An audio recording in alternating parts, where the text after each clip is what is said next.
नमस्कार दोस्तों, मैं दीपक कुमार आप सभी का आपके अपने YouTube channel excellent career academy में स्वागत करता हूं। दोस्तों, आज इस वीडियो में हम लोग इंडियन आर्मी अग्निवीर एग्ज़ाम के लिए जनरल साइंस के क्वेश्चन को देखने वाले हैं और ये सारे क्वेश्चन आपके एग्ज़ाम के लिए काफ़ी ज़्यादा इम्पॉर्टेंट हो जाते हैं, क्योंकि दोस्तों मैंने इस वीडियो में वैसे ही क्वेश्चन को शामिल किया है जो आपके एग्ज़ाम में बार बार पूछे जाते हैं। तो आप शुरू से अंत तक इस वीडियो में बने रहें और सारे क्वेश्चन को एक एक करके सीखें और इसका जो क्वेश्चन का आंसर होगा उसे याद करें, ताकि आप एग्ज़ाम में बहुत ही अच्छे ढंग से आप इसे बना पाएँ। ठीक है, तो दोस्तों अब देखिए, ये हमारा इस सीरीज़ का सेट नंबर 3 है। इसके पहले मैं दो वीडियो इस सीरीज़ का 2 वीडियो जो है वो चैनल पर अपलोड कर चुका हूँ। आपने अगर अभी तक नहीं देखा है तो उसे ज़रूर देखें। ठीक है दोस्तों, चलिए अब हम लोग देखते हैं कि हमारा क्वेश्चन क्या रहने वाला है और हम लोग सारे इम्पॉर्टेंट क्वेश्चन को एक एक करके यहाँ पर क्लियर करेंगे। देखिए दोस्तों, यहाँ पर आपका पहला क्वेश्चन क्या कहता है। हमारा पहला क्वेश्चन कहता है निम्न में से सबसे भारी किरण कौन सी है। तो दोस्तों यहाँ पर आपका राइट आंसर क्या होगा। क्वेश्चन है कि निम्न में से सबसे भारी किरण कौन सी है, तो इसका राइट आंसर होगा अल्फा कण या अल्फा किरण। ठीक है, अल्फा किरण जो है वो सबसे भारी किरण में ये आते हैं। ठीक है, तो आप इसे याद रखेंगे। तो दोस्तों यहाँ देखिए, अल्फा किरण जो है इसका जो अगर नेचर देखा जाए, ठीक है, इसका नेचर देखा जाए तो ये पॉजिटिव नेचर का होता है, यानी कि ये धनात्मक रूप में होते हैं। ठीक है, अल्फा किरण या अल्फा कण जो है वो धनात्मक रूप में होते हैं, तो आप इसे याद रखेंगे। तो और यहाँ पर हम लोग देखेंगे कि हमारा ये जो बीटा किरण है, ठीक है, बीटा किरण ये ऋणात्मक होते हैं और ये बीटा किरण जो है वो ऋणात्मक होते हैं और गामा किरण जो होते हैं वो उदासीन होते हैं। तो इतना बात यहाँ पर आपको याद रखने की ज़रूरत है। सबसे पहले यहाँ पर देखेंगे दोस्तों, जो आपका आंसर है उसको तो आप बढ़िया ढंग से याद रखेंगे। ठीक है, आंसर क्या है आपका अल्फा किरण, इसे आप याद रखेंगे और एक्स्ट्रा इन्फॉर्मेशन में आप ये सब बातें जो अभी मैंने बताया उसे आप याद रखेंगे। ठीक है, चलिए अब देखिए हमारा क्वेश्चन नंबर 2 क्या कहता है।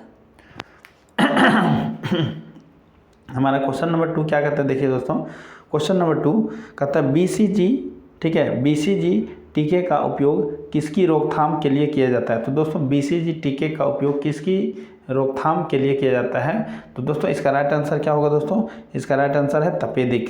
BCG टीका जो है वो तपेदिक के रोकथाम के लिए ये लगाया जाता है, ये एक वैक्सीन है। ठीक है दोस्तों, BCG का फुल फॉर्म अगर आप देखें तो इसका होता है बेसिल कालमेट गुएरिन। ठीक है, आप इसे याद रखेंगे। ठीक है दोस्तों, तो ये भी जो इसका फुल फॉर्म होता है वो एग्ज़ाम में काफ़ी ज़्यादा बार पूछा जा चुका है और आगे भी पूछने की संभावना है, तो आप इसे अच्छे ढंग से याद रखेंगे। ठीक है दोस्तों, चलिए अब हमारा अगला क्वेश्चन क्या होता है देखिए। देखिए दोस्तों, हमारा अगला क्वेश्चन क्या कहता है, क्वेश्चन नंबर 3, निम्न में से कौन सी गैस उत्कृष्ट गैस नहीं है। यहाँ पर जो आपको ऑप्शन में दिया हुआ है उसमें उत्कृष्ट गैस नहीं है, ये आपको छांटना है। ठीक है, तो यहाँ देखिए दोस्तों, हीलियम, आर्गन और ऑक्सीजन, ये नियॉन। ठीक है, हीलियम, आर्गन और नियॉन जो है वो उत्कृष्ट गैस में आते हैं। तो यहाँ पर जो हमारा आंसर होगा वो ऑक्सीजन होगा। ठीक है, ऑक्सीजन, ऑक्सीजन जो है दोस्तों ये उत्कृष्ट गैस के श्रेणी में नहीं आता है। तो हमारा राइट आंसर क्या होगा दोस्तों, ऑप्शन नंबर बी। दोस्तों उत्कृष्ट गैस जितने भी हैं वे सभी पीरियोडिक टेबल जो है उसमें ग्रुप 18 में रखे हुए हैं, तो आप इसे याद रखेंगे। ठीक है, ग्रुप 18 में सारे उत्कृष्ट गैस आपको मिलेंगे, आप इसे बहुत ही अच्छे ढंग से याद रखेंगे। क्वेश्चन इस पर जो आधारित क्वेश्चन है वो हमेशा एग्जाम में पूछे ही जाते हैं, तो आप इसे अच्छे ढंग से याद रखेंगे। देखिए दोस्तों, अब हमारा क्वेश्चन नंबर 4 क्या कहता है। क्वेश्चन नंबर 4 क्या कहता है, देखिए काफ़ी इंपॉर्टेंट क्वेश्चन है ये। कहता है हास्य गैस, जिसे हम लोग दोस्तों लाफिंग गैस के नाम से भी जानते हैं, हास्य गैस का रासायनिक सूत्र क्या है। हास्य गैस का रासायनिक सूत्र क्या है। तो दोस्तों हास्य गैस का जो रासायनिक सूत्र है दोस्तों, यहाँ पर आप देखेंगे तो ऑप्शन नंबर आपको सी में मिलेगा N2O। ठीक है, N2O, इसको बोलते हैं नाइट्रस ऑक्साइड। ये हास्य गैस जो है इसका रासायनिक नाम क्या है, हम लोग देखेंगे इसका केमिकल फार्मूला क्या है। तो दोस्तों केमिकल फार्मूला होता है N2O और इसे हम लोग नाइट्रस ऑक्साइड के रूप में जानते हैं। ठीक है दोस्तों, तो चलिए अब हमारा अगला क्वेश्चन क्या होता है देखते हैं। हमारा नेक्स्ट क्वेश्चन यहाँ पर देखिए, क्वेश्चन नंबर 5 क्या कहता है। क्वेश्चन नंबर 5 कहता है किस विटामिन से हड्डियों को मजबूती मिलती है। ठीक है दोस्तों, किस विटामिन से हड्डियों को मजबूती मिलती है। तो दोस्तों यहाँ पर हम देखेंगे कि हड्डियों को जो मजबूती मिलती है वो विटामिन डी से मिलती है। तो आपका ऑप्शन नंबर बी जो है वो करेक्ट होगा। विटामिन डी से हड्डियों को मजबूती मिलती है। दोस्तों विटामिन डी की कमी से शरीर में रिकेट्स नामक बीमारी हो जाता है, ठीक है, रिकेट्स नामक बीमारी हो जाता है जिसमें हड्डियां मुलायम हो जाती है, ठीक है। तो आप इसे याद रखेंगे, ये काफ़ी ज़्यादा इंपॉर्टेंट क्वेश्चन है, ये बार बार पूछा जाता है। दोस्तों यहाँ पर आपको ये बताना है कि विटामिन सी की कमी से कौन सा रोग होता है, ये आप कमेंट बॉक्स में बताएं, ठीक है। विटामिन सी की कमी से कौन सा रोग होता है ये आपको बताना है, कमेंट बॉक्स में बताना है, ठीक है दोस्तों। चलिए दोस्तों यहाँ पर थोड़ा सा हम लोग और इन्फॉर्मेशन याद रखेंगे कि विटामिन डी जो है दोस्तों, ठीक है, ये सनलाइट में मिलता है, ठीक है। विटामिन डी जो है वो सनलाइट में मिलता है। तो आप इसे याद रखेंगे, ये पूछा जाता है बार बार एग्ज़ाम में, ये रिपीट होते रहता है, ठीक है। देखिए दोस्तों यहाँ पर आपका ये जो आंसर है ये तो आप याद रखेंगे ही, क्या, विटामिन डी है ना। हड्डियों को मजबूत रखने के लिए जो विटामिन होता है वो विटामिन डी होता है। चलिए अब हम अगला क्वेश्चन देखते हैं। हमारा अगला क्वेश्चन क्या कहता है, देखिए क्वेश्चन नंबर 6 कहता है निम्नलिखित में से कौन सा धातु आयन हीमोग्लोबिन में मौजूद होता है। यानी हमारा क्वेश्चन है दोस्तों कि कौन सा धातु आयन जो है वो हीमोग्लोबिन में मौजूद होता है। तो दोस्तों हम लोग जानते हैं हीमोग्लोबिन में जो है वो आयरन यानी लोहा, ठीक है, आयरन जो मौजूद होता है किसमें, हमारे हीमोग्लोबिन में, ठीक है। तो आयरन जो है हमारे हीमोग्लोबिन में मौजूद होता है। तो इसका राइट आंसर क्या होगा दोस्तों, आयरन, ठीक है। तो आप यहाँ पर देख सकते हैं कि आपका आंसर जो होगा ऑप्शन नंबर बी, ठीक है। तो दोस्तों यहाँ पर इस क्वेश्चन का आंसर ऑप्शन नंबर बी हो गया है। तो अब आप देख सकते हैं हमारा अगला क्वेश्चन क्या होने वाला है। चलिए अब हमारा अगला क्वेश्चन देखिए, यहाँ पर क्वेश्चन नंबर 7।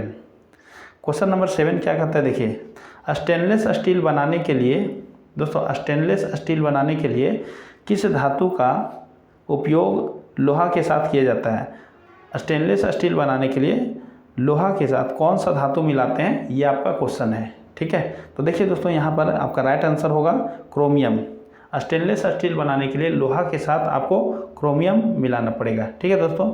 तो आप इसे याद रखेंगे, ठीक है। चलिए अब हम लोग आगे की ओर चलते हैं। देखिए दोस्तों हमारा अगला क्वेश्चन है क्वेश्चन नंबर 8। क्या कहता है क्वेश्चन नंबर 8, देखिए आकाशीय पिंडों को देखने के लिए किस यंत्र का उपयोग किया जाता है। दोस्तों आकाशीय पिंडों को देखने के लिए किस यंत्र का उपयोग किया जाता है ये आपको बताना है। तो दोस्तों यहाँ पर देखिए आपको ऑप्शन मिलेगा बायोस्कोप, दूरबीन, माइक्रोस्कोप और पेरिस्कोप। तो आकाशीय पिंडों को देखने के लिए दोस्तों हम लोग जो इस्तेमाल करते हैं वो दूरबीन का इस्तेमाल करते हैं। किस चीज़ का इस्तेमाल करते हैं दोस्तों, दूरबीन का। वैसे भी हम लोग जानते हैं कि दूर की वस्तुओं को देखने के लिए, ठीक है, हम लोग दूरबीन का इस्तेमाल करते हैं। दोस्तों यहाँ पर हम लोग एक बात यहाँ पर और भी याद रखेंगे कि दूरबीन का जो आविष्कारक है वो कौन है, ये भी एग्जाम में बहुत ज़्यादा पूछा जाता है। तो दूरबीन के आविष्कारक जो हैं वो गैलीलियो है, गैलीलियो, ठीक है। आप इसे याद रखेंगे, क्या याद रखेंगे कि दूरबीन का जो आविष्कारक है वो कौन है, गैलीलियो है, ठीक है। चलिए दोस्तों अब हमारा अगला क्वेश्चन क्या कहता है, देखिए हमारा नेक्स्ट क्वेश्चन है क्वेश्चन नंबर 9। हमारा क्वेश्चन नंबर 9 क्या कहता है, मानव शरीर के किस अंग में रक्त शुद्ध होता है। दोस्तों हम लोग यहाँ पर देखेंगे कि मानव शरीर के किस अंग में रक्त शुद्ध होता है। हम लोग के बॉडी में जो है ना, हम लोग का बॉडी से बहुत तरह का वेस्ट निकलता है। हम लोग के बॉडी में जो सेल होते हैं यानी कोशिकाएं, वहाँ पर कुछ ऐसे पदार्थ बनते हैं जो कि हमारे शरीर के लिए ज़रूरी नहीं है। तो वो सब जो हमारे शरीर से बाहर निकलता है यानी सेल से जो बाहर निकलता है तो उसको कौन लाता है, उसको ब्लड वहाँ से कलेक्ट करके और लाता है। और फिर ये ब्लड जो है इसे ये ब्लड जो है इसे छाना जाता है, ठीक है। हमारे शरीर में ही इसकी शुद्धिकरण की जाती है। तो हमारे जो शरीर में जो ब्लड का यहाँ पर शुद्धिकरण का जो काम होता है दोस्तों, ये कहाँ पर होता है, ये वृक्क में होता है, ठीक है। कहाँ पर होता है, वृक्क में, आप याद रखेंगे, ठीक है। चलिए तो इतना बात आपको याद होना चाहिए। दोस्तों आपको एक क्वेश्चन और भी एग्जाम में काफ़ी ज़्यादा पूछा जाता है इससे रिलेटेड कि वृक्क की कार्यात्मक इकाई क्या है, ठीक है। ये काफ़ी ज़्यादा बार एग्जाम में पूछा गया क्वेश्चन है, ठीक है। वृक्क की कार्यात्मक इकाई क्या है। तो दोस्तों आप याद रखेंगे वृक्क की कार्यात्मक इकाई को हम लोग नेफ्रॉन बोलते हैं। क्या बोलते हैं, नेफ्रॉन। आप इसे याद रखेंगे, बहुत बार पूछा गया है ये, इसीलिए आप इसे याद रखेंगे, ठीक है दोस्तों।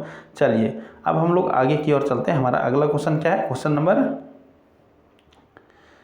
नंबर दोस्तों यहाँ पर देखिए क्वेश्चन नंबर 10 कहता है लेड पेंसिल बनाने में प्रयोग होने वाला पदार्थ कौन सा है। दोस्तों लेड पेंसिल बनाने में प्रयोग होने वाला पदार्थ कौन सा है।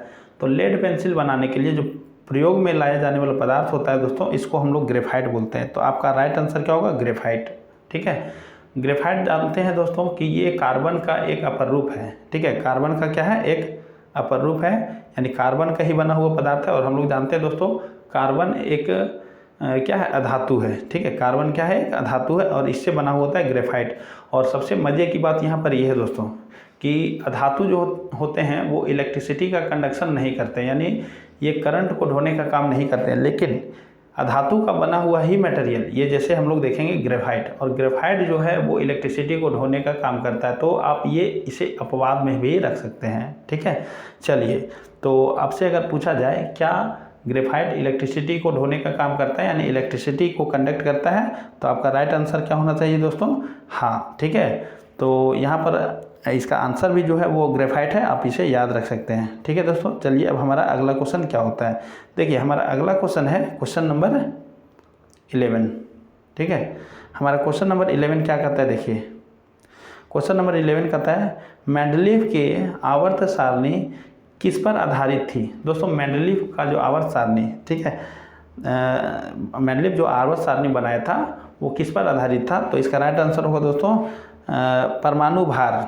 ठीक है, मेंडलीव जो अपना आवर्त सारणी बनाया था वो परमाणु भार के क्रम में सजाया था। ठीक है, यानी उसका मुख्य आधार क्या था? परमाणु भार। ठीक है, और जिसके कारण उसके पीरियोडिक टेबल में यानी उसके आवर्त सारणी में कुछ गलतियां मतलब पाई गई थी इसी के आधार पर, है ना। अगर वो परमाणु आधार को लेकर के जो सजाया, अगर इसके जगह वो परमाणु क्रमांक यानी परमाणु संख्या लेकर के सजाता तो उसमें किसी तरह का कोई दिक्कत नहीं आने वाला था। ठीक है, तो लेकिन वो जो है वो परमाणु भार के ऊपर जो ये पूरा एलिमेंट को सजाया, जिसके कारण उसके आवर्त सारणी में जो है वो कुछ प्रॉब्लम देखने को मिला। ठीक है दोस्तों, तो आप याद रखेंगे मेंडलीव की आवर्त सारणी को परमाणु भार के आधार पर सजाया गया था। ठीक है दोस्तों, लेकिन अभी आप इसी में याद रखेंगे, यहीं पर मैं आपको बता देता हूँ। लेकिन जो आधुनिक आवर्त सारणी है, ठीक है, आधुनिक आवर्त सारणी जो है वो उसमें जो भी तत्व हैं, जो भी एलिमेंट हैं, उनको परमाणु क्रमांक या परमाणु संख्या के आधार पर सजाया गया है और ये बिल्कुल किसी तरह का इसमें प्रॉब्लम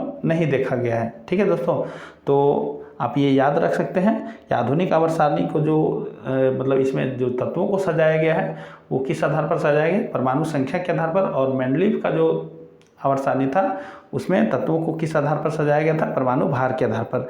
ठीक है दोस्तों आपके लिए क्वेश्चन है, क्या है क्वेश्चन है आप लोग के लिए कि जो आधुनिक आवर्त सारणी है इसमें आवर्त और समूह कितने कितने हैं, इसे आप कमेंट बॉक्स में बताइए। ठीक है, ये काफ़ी ज़्यादा इंपॉर्टेंट क्वेश्चन है और ये एग्ज़ाम में पूछे जाते हैं, तो आपको ये बताना है। देखिए दोस्तों, अब हमारा अगला क्वेश्चन क्या कहता है? हमारा अगला क्वेश्चन कहता है क्वेश्चन नंबर 12। क्वेश्चन नंबर 12 कहता है संतरे में कौन सा विटामिन प्रचुर मात्रा में पाया जाता है? तो दोस्तों यहाँ पर आप देखेंगे कि संतरे में जो है वो प्रचुर मात्रा में कौन सा विटामिन मिलेगा? तो यहाँ पर प्रचुर मात्रा में विटामिन सी मिलता है। संतरे में प्रचुर मात्रा में विटामिन सी मिलता है, आप इसे याद रखेंगे। ठीक है दोस्तों, और विटामिन सी का जो अगर हम लोग देखेंगे केमिकल नेम तो इसको बोलते हैं एस्कॉर्बिक एसिड, आप इसे याद रखेंगे, एस्कॉर्बिक एसिड। ठीक है, और विटामिन सी की कमी से अगर हम लोग देखेंगे कोई डिजीज होता है तो वो कौन सा डिजीज होता है? स्कर्वी। ठीक है, स्कर्वी विटामिन सी की कमी से होता है, आप इसे याद रखेंगे। और इस स्कर्वी में क्या होता है दोस्तों? मसूड़ों में जो है वो सूजन रहता है और मसूड़ों से जो है वो ब्लीडिंग होने का चांस हो सकता है। ठीक है, तो आप इसे याद रखेंगे। क्लियर है दोस्तों? चलिए, अब यहाँ पर आपको मैं एक क्वेश्चन देता हूँ दोस्तों, जो कि बहुत ज़्यादा बार पूछा जाता है। क्वेश्चन आपका है कि विटामिन ए की कमी से कौन सी बीमारी होती है? आपको ये कमेंट बॉक्स में बताना है। ठीक है, ये क्वेश्चन आपके लिए है, चलिए आप इसे बताइए। देखिए अब हमारा क्वेश्चन नंबर जो है वो 13 होगा। ठीक है, क्वेश्चन नंबर 13 क्या कहता है? कहता है बर्फ़ का गलनांक कितना होता है? दोस्तों ये क्वेश्चन जो है वो बर्फ़ का गलनांक कितना होता है, तो इसका राइट आंसर आप याद रख सकते हैं 0 डिग्री सेंटीग्रेड। बर्फ़ का जो गलनांक होता है वो 0 डिग्री सेंटीग्रेड होता है, आप इसे याद रखिए। ठीक है दोस्तों, चलिए अब हम लोग देखेंगे यहाँ पर क्वेश्चन नंबर कितना 14। क्वेश्चन नंबर 14 क्या कहता है? देखिए दोस्तों, क्वेश्चन नंबर 14 कहता है, क्वेश्चन नंबर 14 यहाँ पर क्या कहता है? देखिए दोस्तों, पीतल किसका मिश्रण होता है? पीतल जो है दोस्तों वो किसका मिश्रण होता है, आप इसे मतलब आपको ये बताना है, ठीक है, कि पीतल किसका मिश्रण होता है। तो दोस्तों यहाँ पर राइट आंसर जो होगा, पीतल जो है वो कॉपर और जिंक का मिश्रण होता है, ठीक है, कॉपर और जिंक का मिश्रण होता है, आप इसे याद रखेंगे, कॉपर और जिंक का मिश्रण होता है, आप इसका ऑप्शन नंबर ए याद रखेंगे। लेकिन दोस्तों अगर आपसे अगर ये पूछा जाए कि कांसा, ठीक है, कांसा किसका मिश्रण होता है, तो आपका आंसर होगा कॉपर और टीन, ठीक है। अगर कांसा पूछा जाए तो आपको क्या बताना है दोस्तों, कॉपर और टीन। आप अगर इसे भूल जाएंगे तो आप इसे बेहतर होगा कि आप नोट कर लीजिए, क्योंकि इस टाइप के क्वेश्चन जो है वो एग्ज़ाम में हमेशा पूछे जाते हैं, ठीक है। तो और वैसे भी दोस्तों मैं इस वीडियो में आपको वही क्वेश्चन मैं करा रहा हूँ जो डायरेक्ट इसका चांस बनता है कि आपके एग्ज़ाम में आ ही जाए, ठीक है। तो चलिए इस क्वेश्चन से आप इतना सारा इन्फॉर्मेशन याद रख सकते हैं। अब चलिए हमारा अगला क्वेश्चन क्या होता है देखते हैं। देखिए दोस्तों हमारा अगला क्वेश्चन है क्वेश्चन नंबर 15। क्वेश्चन नंबर 15 कहता है निम्नलिखित में से कौन बायोगैस का मुख्य घटक है, निम्नलिखित में से कौन जो है वो बायोगैस का मुख्य घटक है। तो दोस्तों बायोगैस, ठीक है, इसका जो मुख्य घटक है वो होता है मीथेन गैस, ठीक है, मीथेन। बायोगैस का मुख्य घटक जो होता है वो मीथेन गैस होता है, ठीक है दोस्तों। अब देखिए यहाँ पर हम लोग देखेंगे कि मीथेन जो होता है, ठीक है, इसका अगर हम लोग देखें तो ये क्या बोल सकते हैं इसको, संरचना सूत्र या तो फिर केमिकल फार्मूला जो होता है, ठीक है, इसका हम लोग रासायनिक सूत्र बोल सकते हैं इसको, ठीक है। मीथेन का जो रासायनिक सूत्र होता है वो कितना होता है, CH4। कितना होता है दोस्तों, CH4। ये मीथेन का जो रासायनिक सूत्र है, तो ये भी एग्जाम में पूछ लिया जाता है, तो इसलिए आप इसे याद रखेंगे। और दोस्तों यहाँ पर आप देखेंगे कि मीथेन को जो है वो एक ग्रीन हाउस गैस के रूप में भी जाना जाता है। मीथेन को क्या जाना जाता है, ग्रीन हाउस गैस के रूप में भी ये जाना जाता है, तो आप इसे याद रखेंगे, ठीक है। चलिए अब देखिए दोस्तों यहाँ पर एक चीज़ और आपको बता देते हैं। मीथेन गैस जो है, ठीक है, मीथेन गैस को मार्स गैस के भी नाम से जानते हैं, ठीक है, मीथेन गैस को मार्स गैस के नाम से भी जानते हैं, तो ये भी बात आप याद रखेंगे, ठीक है। चलिए अब देखिए दोस्तों, अब हमारा जितना भी क्वेश्चन था, ठीक है, यहाँ पर मैं सारा क्वेश्चन एक एक करके आप लोगों के सामने बहुत ही अच्छे ढंग से रखने का प्रयास किया हूँ, ठीक है। तो मैं उम्मीद करता हूँ कि ये सारे क्वेश्चन जो है वो आप लोग को बहुत ही अच्छे ढंग से समझ में आया होगा, ठीक है दोस्तों। तो अगर ये वीडियो आपको अच्छा लगा हो तो आप इस वीडियो को लाइक कीजिए और अपने दोस्तों के बीच में शेयर कीजिए, ठीक है। और अगर अभी तक आपने हमारे चैनल को सब्सक्राइब नहीं किया है तो हमारे चैनल को ज़रूर सब्सक्राइब कर लीजिए, क्योंकि यहाँ पर आपको कॉम्पिटिटिव एग्ज़ाम से रिलेटेड बहुत ही अच्छे क्वालिटी का कंटेंट मिलने वाला है, ठीक है दोस्तों। तो इस वीडियो में इतना ही। अब हम लोग मिलते हैं नेक्स्ट वीडियो में। वीडियो देखने के लिए धन्यवाद।